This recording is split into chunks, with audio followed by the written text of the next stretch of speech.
नमस्कार सगळ्यांना, कांचन देवांची युट्यूब चॅनलमध्ये तुमचं खूप खूप स्वागत आहे। आज आपण गुढीपाडव्याच्या तयारीबद्दल एक खूप महत्त्वाची गोष्ट बोलणार आहोत। गुढीपाडवा अजून 15 दिवसांनी येतोय, पण खरं सांगू का, बरेच लोक हे तयारी आधीपासूनच सुरू करतात, कारण गुढीपाडवा म्हणजे फक्त गुढी नाही तर नवीन वर्षाची सुरुवात आणि शुभ पदार्थांची सुरुवात असते।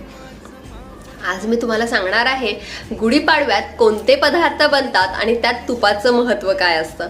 म्हणून लाईव्ह शेवटपर्यंत बघा आणि कमेंटमध्ये नक्की लिहा तुमच्या घरी गुढीपाडव्याला पहिला गोड पदार्थ कोणता बनतो।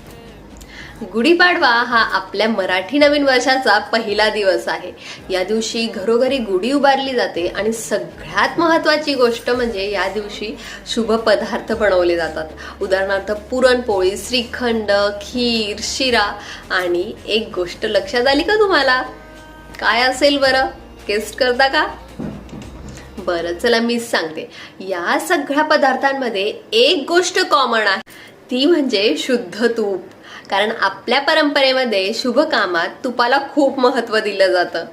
आपल्या जुन्या लोकांचं एकच वाक्य आहे, सणाचा पदार्थ तुपाशिवाय पूर्ण होत नाही। कारण तूप सुगंध वाढवतं, चव वाढवतं आणि पदार्थही टिकवत असतो।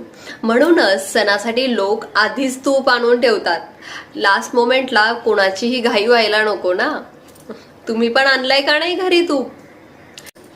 आता मला एक सांगा, तुमच्या घरी गुढीपाडव्याला पहिल्यांदा काय बनवतात?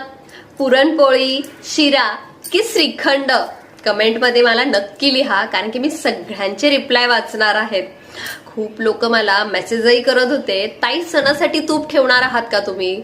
आम्हाला आमच्या घरच्यासाठी पाहिजे आहे, तेही शुद्ध आणि पारंपरिक पद्धतीने बनवलेलं तूप। म्हणून मी विचार केला एक छोटी ऑफर ठेवूया आपण। गुढीपाडवा स्पेशल ऑफर आहे हा, लक्ष देऊन ऐका आता काय ऑफर आहे। A2 काऊ घी 500 ml 599 ऐवजी फक्त 550 रुपयाला मिळणार आहे तुम्हाला। तुम्ही बघू शकता आपलं हे A2 काऊ घी आहे आणि हे फक्त तुम्हाला गुढीपाडव्या ऑफरमध्ये 550 रुपयामध्ये मिळणार आहे। मी एकच गोष्ट सांगते, सणासाठी जे घेतो ते चांगलं घ्या। म्हणूनच शुद्ध ताजं घरगुती तूप देण्याचा मी प्रयत्न करत असते। जे मी माझ्या घरच्यांना देते आणि इतरांनाही देते तेच मी तुम्हालाही देत आहे।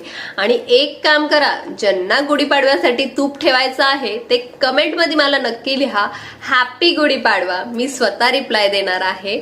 आजचा लाईव्ह व्हिडिओ मी इथेच थांबवते। पुढच्या लाईव्हमध्ये मी सांगणार आहे पुरणपोळी मऊ होण्यासाठी एक खास टिप्स।